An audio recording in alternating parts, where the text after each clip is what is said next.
jammer in his car. He didn't want people annoying around him using a cell phone, and he was interfering with some aircraft important interradio frequencies, and he only did that about 3 weeks, and they tracked him down.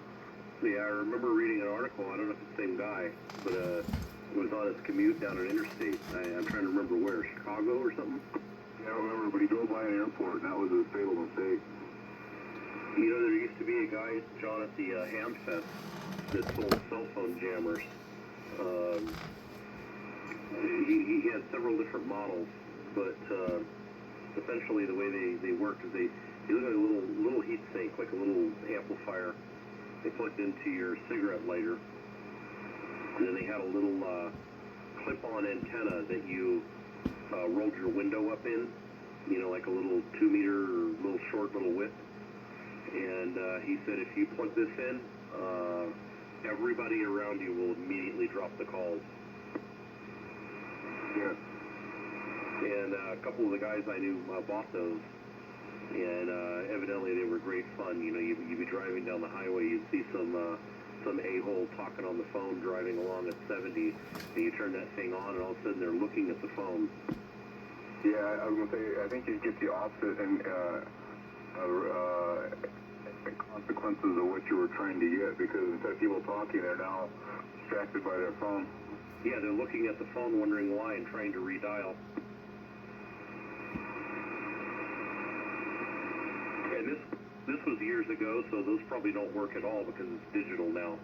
That's probably in the old analog days. I'm trying to remember, but this was at least 10 years ago. Well, even the digital ones would take them out. It's just that they're probably not on the right bands anymore. Yeah, there's way too many bands. I wouldn't want to mess with one of these GPS trick jammers because I'm directly in line with the runway at the airport here. No, we're not dumb. We don't want to do something that's going to cause a problem. We rely so heavily on GPS now. Yeah, I mean, I think someone would notice it, but it would be momentary as they flew over, and I don't think a 15-second of GPS signal loss is going to crash a plane. With Embry-Riddle near you, I wouldn't try it. Oh, I'm not going to try it, I guarantee it. I'm just saying, if someone in the neighborhood was doing that, I don't think it would. I don't think it's going to cause a plane to crash.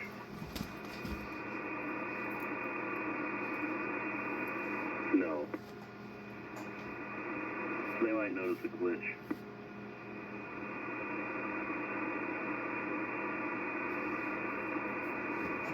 GPS signal loss.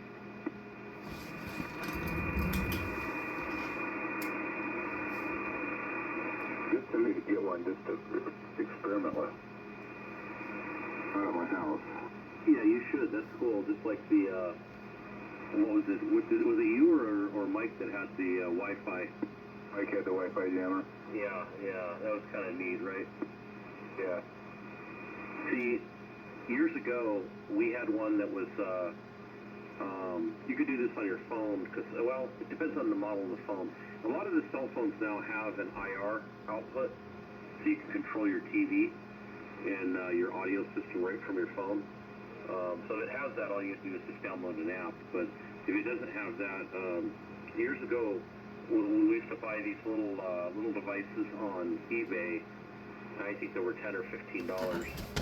But anyways, if you push the, it only had 2 buttons on it, a little 9-volt battery in it, on or off. And if you pushed off, it would run every known IR code off, right through the entire catalog.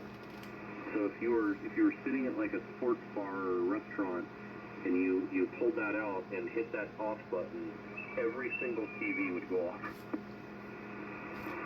Yeah, actually, the Galaxy 5 was the last one to have that infrared on it.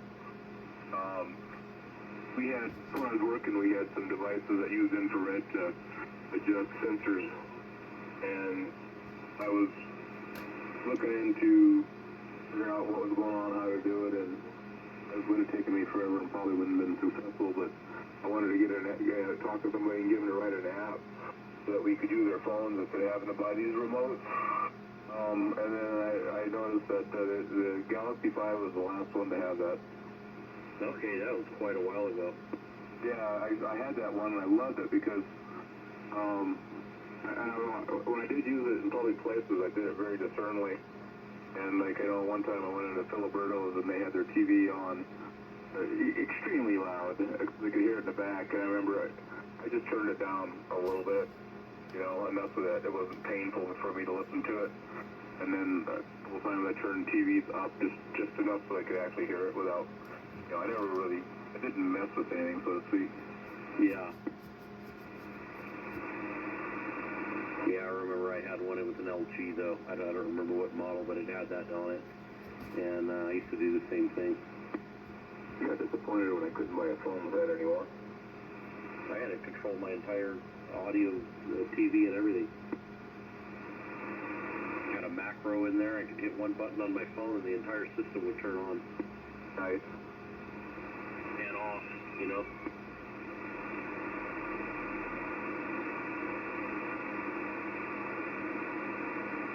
I could figure out why someone would want a really small jammer. Now I realize that people put them in their cars because if they're being tracked by something on their phone or something, somebody's attached to their car is going to jam that and allow them to escape surveillance.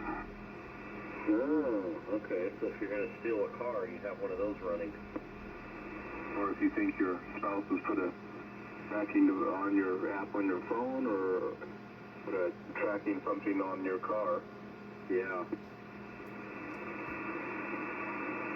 It's extremely rare, but it always makes the news, and it always seems like weekly or monthly some mechanic is going to a woman going, you know, someone put a tracker in your wheel well, and then they realize it's an ex-boyfriend. Oh yeah, yeah. The AirTag, and then the Samsung version of it.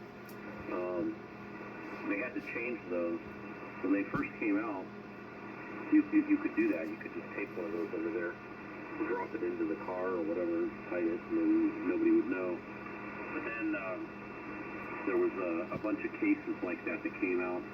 And what they did is they made them change it to where if one of those is near you, the phone has to notify you. So in other words, if I put one on your truck and you have an iPhone, the iPhone will pop up and say, hey, there's an AirTag within 5 feet of you. Did you know that? Yes or no? It won't tell you whose it is. It won't tell you the serial number. It won't tell you any other information. It just tells you, hey, there's one right near you. Do you know that? Are you aware of that or no? That's good.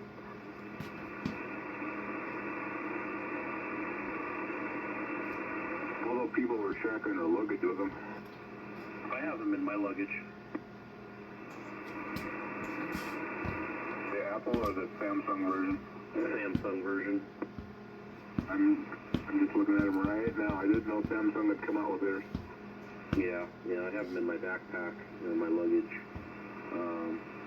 I got like a 5 or 6 pack of them, and just put them in there. If somebody ever steals my laptop, that would be a real problem. At least I might have some fighting chance of finding it. Yeah, what's the battery life on those? Forever, I think. 10 years or something stupid. How much was a 5-pack?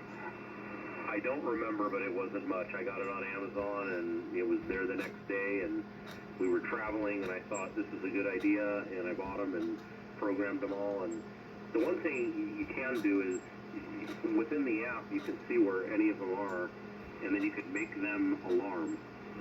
So, like, if you're trying to find it, like if you're within, I don't know, earshot, you can make it alarm. It'll brr, brr, brr, brr, brr. It's pretty loud. So like if somebody stole your suitcase or something, or it was in the airport somewhere, theoretically you could turn it on and maybe hear it and find out where the hell it is. Yeah, 1.5 battery life. A year and a half? Yeah. Well, then all mine are dead. Some of them might be longer, but that's just what I'm looking at now. It's a 1.5 battery life. And you can't charge them? I haven't got that far. I have to open the app and see if they're even there. I haven't even thought about it for a year.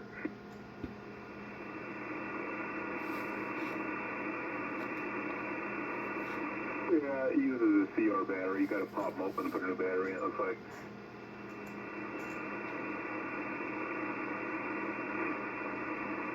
I'm sure they're all dead. One thing I did get is, you can buy these temperature sensors. They're little discs. And you can mount them on a wall or you just set them on a table. And I've got one in every room of the house now. And it reports the temperature of every room. And those did say up to 10 years. That's pretty cool. It reports back to my thermostat. So I can choose, you know, which one I want the thermostat to target. So like, you know, the master bedroom is always 2 degrees hotter than the house. So if you can't fix that with manipulating the registers, which of course is what you want to do, right? You want to direct more air to the hot rooms. But if you can't do that, you can select that hot room, and so then that bedroom will be 77 degrees. The system will run until the bedroom's there.